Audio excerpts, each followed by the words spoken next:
So, Ellen G. Ledley. My first question is, what does the G stand for, if you don't mind sharing? Well, it's definitely very vulnerable. Not really, but it has been. It was. Really?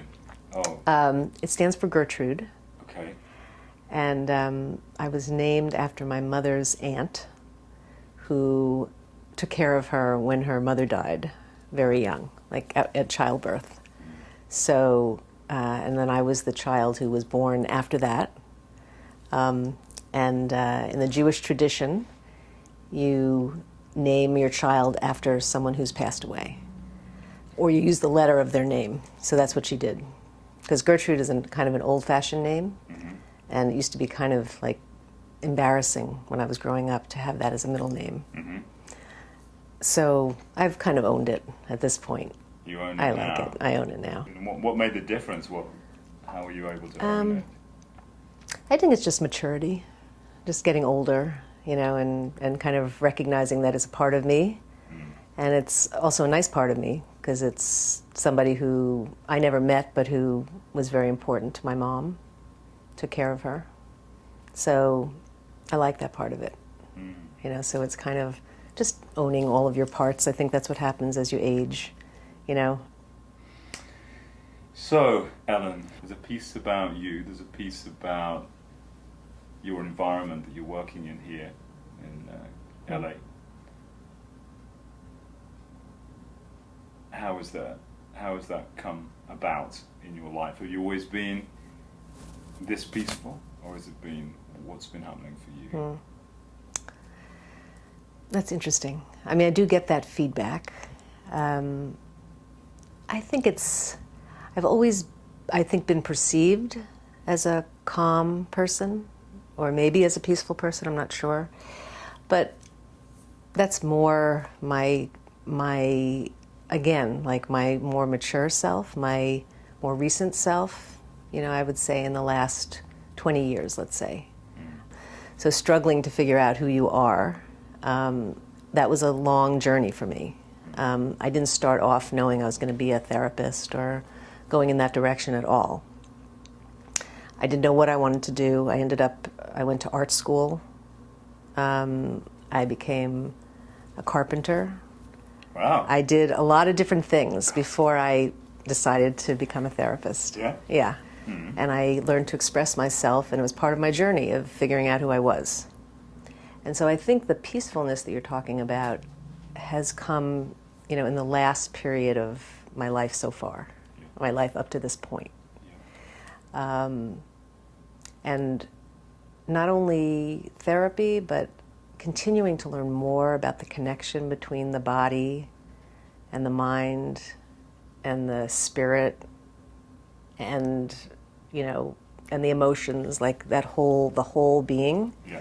I feel like the world keeps opening up more mysteries, but more answers at the same time, like questions and answers keep coming. It's like when I was 40 years old, I wrote a monologue, which I presented for my friends at a gathering for my birthday. Yeah. And it was all about, my life and my thoughts and my struggles. And I was a therapist at that time, but I was working in an agency and dealing with domestic violence. And I had I was thinking about having a child. I didn't have a child yet. I was kind of in a lot of not knowing who I was, but I was really articulating the process in this monologue that I did. And it was that's 20 years ago. And I feel like so many new things have come since then. So many new awarenesses. I've been studying Buddhism for 12 years now, in a fairly concerted way. Yeah. And that's made a big difference in my life too, in terms of recognizing what really creates unhappiness. What is that for you? What is that?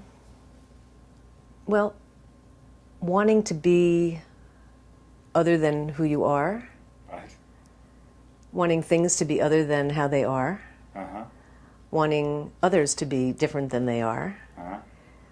wanting things that you don't have and not wanting what you have.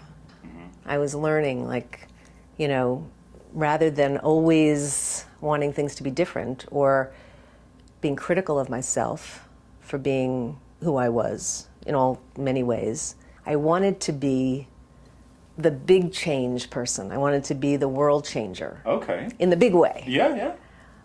But what I'm good at is this. Oh, yeah.